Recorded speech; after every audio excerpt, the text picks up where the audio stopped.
Hey guys, just signing here with HobbiesofaMan once again, and today we're doing another comic book review. Today we're looking at Love, the Tiger. This is book 1 of 5 in this series, and they're not actually connected. They're kind of individual stories, but they all come under this label of Love, which is a kind of initiative or sort of like project that came out of the Lucca Festival in Italy. It even won an award, I think, in 2011.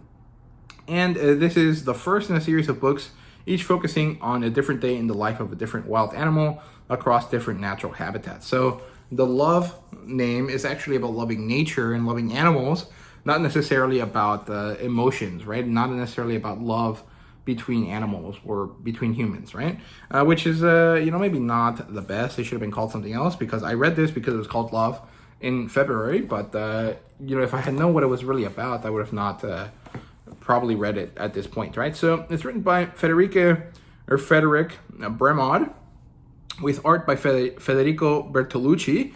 This is published by Magnetic Press, as you guys can see from this logo right there. That's Magnetic Press's logo.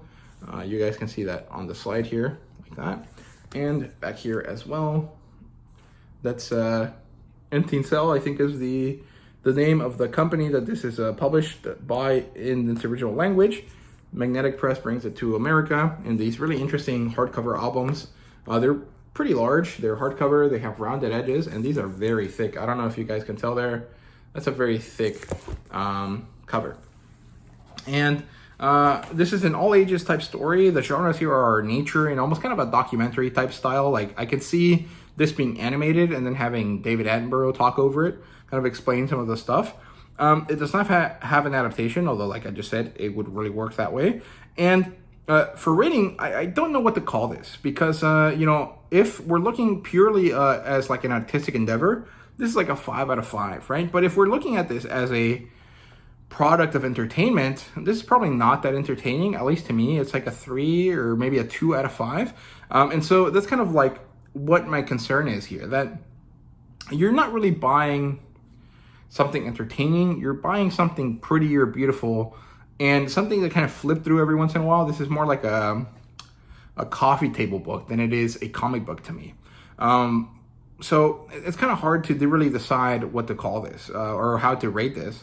So this is why this is not really a proper review, so more as a kind of conversation about this book. So the premise here is that we follow this tiger as he searches for food. And I'm saying he because I don't know the gender. I assume male, because that's kind of what I revert to. And he tries to eat a tapir, or tapir, I don't know how to say that. And he fails. He chases it through the woods. He ends up finding some panthers, fighting them. He ends up trying to go further. He finds an elephant. It tries to stomp him. And he goes further and further. And eventually he ends up finding a man. And he eats him. And that's kind of the whole story. But it's really, really beautifully illustrated by Federico Bertolucci here. So let's see if I can show you. Here's how it opens. And here's the tapir.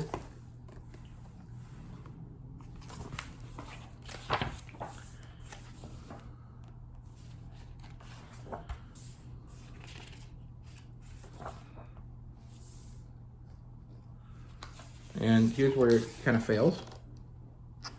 And so this story is beautiful. It has no text. It's all about the action that the animals are going through.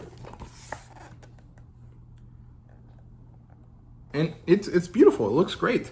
But this is like an insanely quick read. This isn't really telling you anything.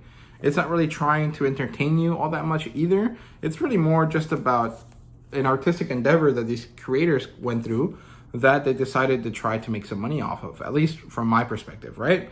And so this is an $18 book.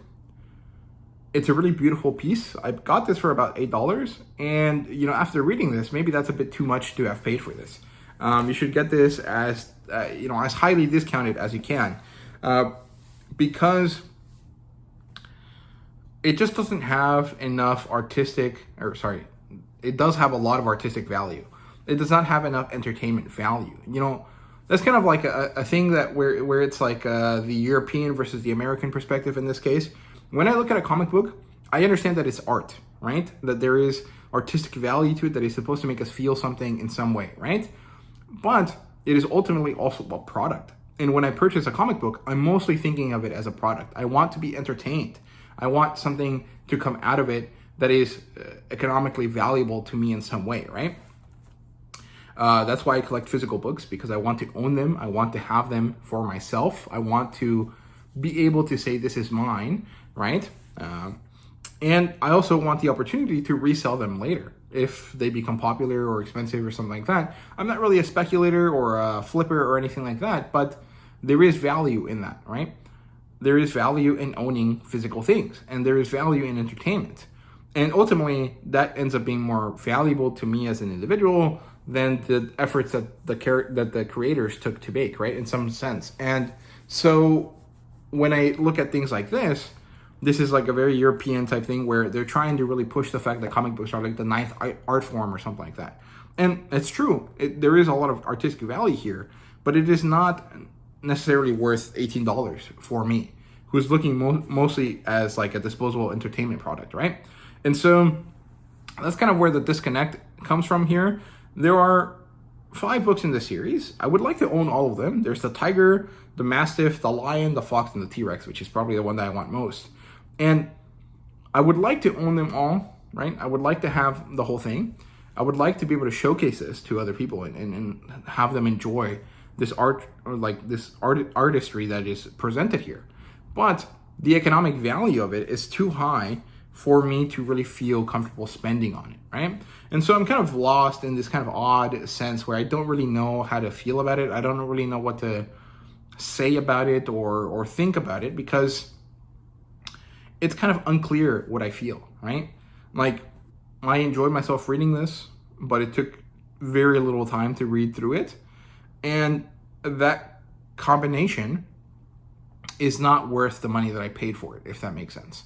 And so I feel disappointed, but at the same time, I know that like there is a certain other value to this, which is this is a story, and this is the effort of someone that was trying to show nature in its most realistic sense, right? There is battle, there is defeat, there is love, there is compassion, there is anger and hate, and there is also death. And that feels really awesome and interesting, but I spent money on this, and having experienced it, that beautiful artistry is not worth the money that I spent on it, if that makes sense.